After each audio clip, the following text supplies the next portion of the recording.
Iran और Israel का युद्ध बहुत पुरानी है और वो अभी खुलेआम युद्ध में बदल चुका है।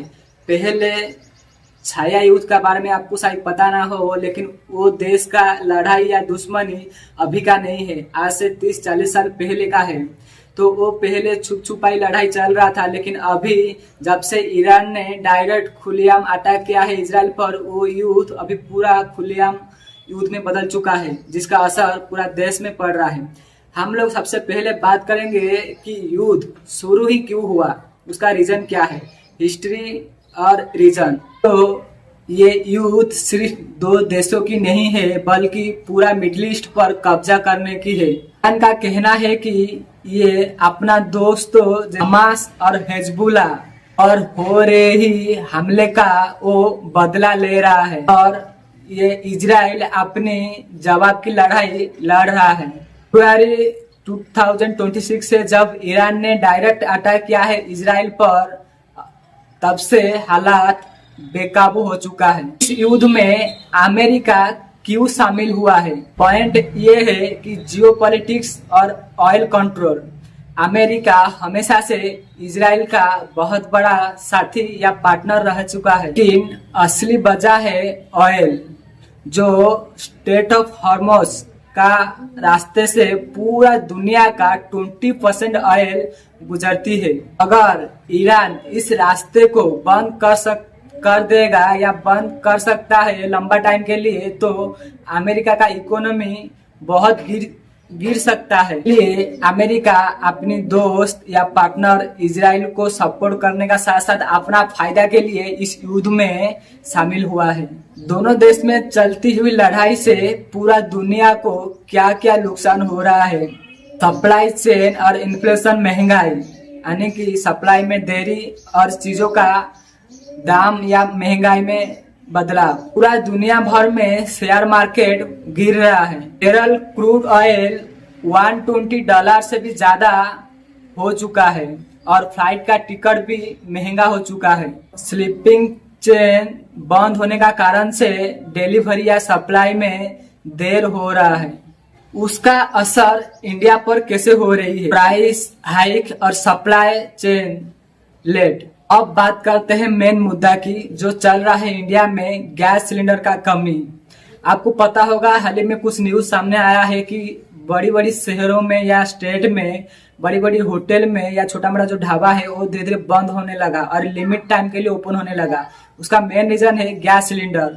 गैस सिलेंडर का बहुत कमी दिखाई दे रहा है, क्योंकि हमारा इंडिया में 60% या 70% गैस बाहर से इंपोर्ट करता है, यानी कि बाहर से लाता है। और वो जो लाता है उसका मेन रास्ता था स्ट्रेट ऑफ हॉर्मुज, जिसको अभी फिलहाल ईरान ने ब्लॉक कर चुका है, यानी कि बंद कर दिया है।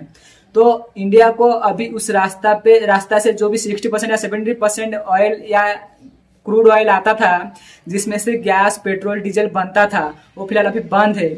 उसका रीजन वही है, इसीलिए उनको सप्लाई करने में या वो रास्ता से ना आके दूसरा रास्ता से घूम के आने में बहुत समय लग रहा है और खर्चा भी बहुत ज्यादा लग रहा है, जिसका कारण से गैस की प्राइस में बढ़ोतरी देखने के लिए मिला है। ऑफिशियली शायद अभी इतना ज्यादा पैसा नहीं बढ़ा है। मार्च 2026 का अगर आंकड़ा देखा जाए तो शायद 60 रुपया पर टंकी पर बढ़ाया गया है, लेकिन जो काला बाजारी, जो लोकल मार्केट है, उन लोग बहुत ज्यादा महंगाई कर चुका है। मैं अभी हैदराबाद में रहता हूँ और वहाँ का लोकल मार्केट में गैस का किलो का हिसाब से 340 और 400 पर केजी बेच रहे हैं। लेकिन जिसका पास जो ब्लैक में लेता है उसके पास कोई ऑप्शन ही नहीं है, या तो वो गैस खरीदे या वो अपना गांव का तरफ से रवाना हो सके, क्योंकि कोई ऑप्शन ही नहीं है। क्योंकि जिसका पास एजेंसी में खाता है, शायद एजेंसी में भी अभी अगर ऑनलाइन पे आप लोग गैस बुक करते हो तो वो डिलीवरी में बहुत देर होता है।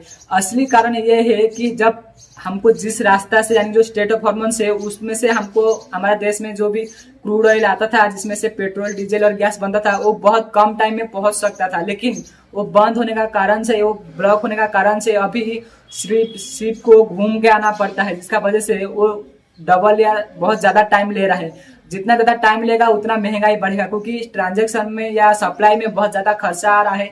तो उसी हिसाब से उन लोग उसमें गैस का ऊपर पैसा ज्यादा महंगा हो रहा है और उम्मीद किया जाता है कि आने वाला टाइम पे डीजल और पेट्रोल का भी महंगाई आसमान छू सकता है। तो हम लोग को क्या कदम ऐसे लेना चाहिए, हमारा सरकार को ऐसे क्या कदम लेना चाहिए? सबसे पहले हम लोग अभी घबराने की कोई जरूरत नहीं है, क्योंकि जब से हमारा स्टेट ऑफ हार्मोन का रास्ता बंद हो चुका है, इंडिया अभी कोशिश कर रहा है जैसे कि अपना साथी या पार्टनर पड़ोसी देश रूसिया और अमेरिका और बहुत सारा कंट्री है, उनसे तेल खरीदने के लिए या गैस खरीदने के लिए कोशिश में लगा हुआ है और वो बहुत जल्दी सक्सेस हो जाएगा। बस हम लोग को एक ही सवाल है, क्यों क्या हम लोग हमेशा किसी दूसरे कंट्री पे ही डिपेंडेंट रहना सही है? और इसीलिए हमको आत्मनिर्भर भारत बनना चाहिए। हम लोग को इलेक्ट्रिक में शिफ्ट होना चाहिए, जैसे कि हाइड्रोजन हो गया, यानी इलेक्ट्रिक का हो गया, सोलर सिस्टम हो गया, हम लोग उसी में कन्वर्ट हो जाए तो हमको तेल या गैस के लिए दूसरा देश पे डिपेंडेंट नहीं होना चाहिए।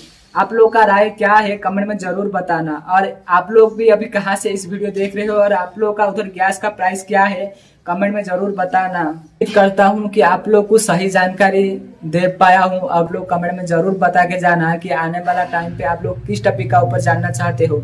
आप लोग का सवाल का जवाब और आप लोग का मदद करना ही मेरा काम है, तो कमेंट में जरूर बताना। अगर चैनल में नया है तो सब्सक्राइब जरूर कर लेना। फेसबुक या इंस्टाग्राम पे देख रहे हो तो फॉलो जरूर कर लेना। मिलते हैं अगला वीडियो में। जय जगन्नाथ।